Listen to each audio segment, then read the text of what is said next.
ಕ್ರಿಸ್ತನು ನಮಗೋಸ್ಕರ ಒಂದು ಸ್ವತಂತ್ರವನ್ನು ಕೊಡುವಂತವನಾಗಿದ್ದಾನೆ. ಅನೇಕ ವಿಷಯದಲ್ಲಿ ಏನು ಈ ಸ್ವತಂತ್ರ ಅನ್ನೋದನ್ನು ನಾವು ಹೆಚ್ಚಾಗಿ ನೋಡ್ತಿದ್ವಿ. ಈ ಒಂದು ಸ್ವತಂತ್ರದ ವಿಷಯದಲ್ಲಿ ನಾವು ಗಲಾತ್ಯದವರಿಗೆ ಬರೆದಂಥ ಪತ್ರಿಕೆ 5ನೇ ಅಧ್ಯಾಯ 13-15 ವಚನಗಳು ಈ ರೀತಿಯಾಗಿ ಹೇಳ್ತಾ ಇರ್ತವೆ.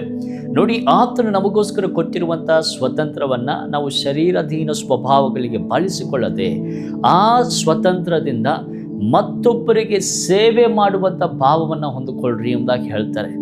ಎಕ್ಸಾಂಪಲ್ ಆಗಿ ನೋಡಬೇಕಾದ್ರೆ, ಉದಾಹರಣೆಯಾಗಿ ನೋಡಬೇಕಾದ್ರೆ, ಯೇಸು ಸ್ವಾಮಿ ತಾನು ತನ್ನ ಶಿಷ್ಯರ ಜೊತೆ ಇರಬೇಕಾದ್ರೆ ಕೊನೆಯ ಅಂತಿಮ ಮಾತುಗಳನ್ನು ಆತನ ಸಮ್ಮುಖದಲ್ಲಿ ಆತನ ಶಿಷ್ಯರಿಗೆ ಹೇಳಬೇಕಾದ್ರೆ ಆತನ ಒಂದು ಕೆಲಸ ಮಾಡಿ ತೋರಿಸೋದೇನು ಗೊತ್ತಾ?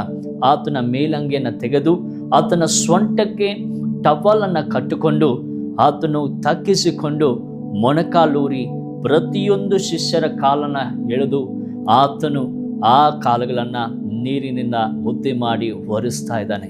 ಹಾಗಾದರೆ ಇದು ಯಾಕೆ ಹೇಳಿದೆ ಅಂದರೆ, ಅರ್ಥ ಆತನಲ್ಲಿ ನಮಗೆ ಸಿಗುವಂಥ ಸ್ವತಂತ್ರ ನಮ್ಮನ್ನು ನಾವು ಕ್ರಿಸ್ತನ ಅನುಯಾಯಿಗಳಾಗಿಯೂ ಆತನ ಹಿಂಬಾಲಿಸುವುದಾದರೆ ಮೊದಲು ನಾವು ನಮ್ಮನ್ನು ತಗ್ಗಿಸಿಕೊಳ್ಳಬೇಕು. ಮೊದಲು ನಾವು ಮತ್ತೊಬ್ಬರ ವಿಷಯವಾಗಿ ನಾವು ಹೆಚ್ಚಾಗಿ ಅವರಿಗೋಸ್ಕರ ಏನಾದರೂ ಒಂದು ವಿಷಯವನ್ನು ಹೆಚ್ಚಾಗಿ ಮಾಡುವಂಥವರಾಗಿರಬೇಕು. ಮೊದಲಾಗಿ ನಮಗಿಂತ ಹೆಚ್ಚಾಗಿ ಮತ್ತೊಬ್ಬರನ್ನು ಪ್ರೀತಿಸುವಂಥ ಹಂಗಿನಲ್ಲಿ ನಾವಿರಬೇಕು.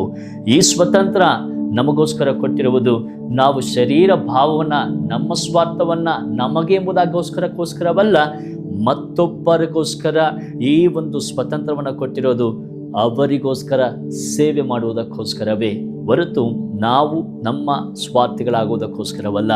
ದೇವರು ನಿಮ್ಮನ್ನು ಆಶೀರ್ವಾದ ಮಾಡಲಿ.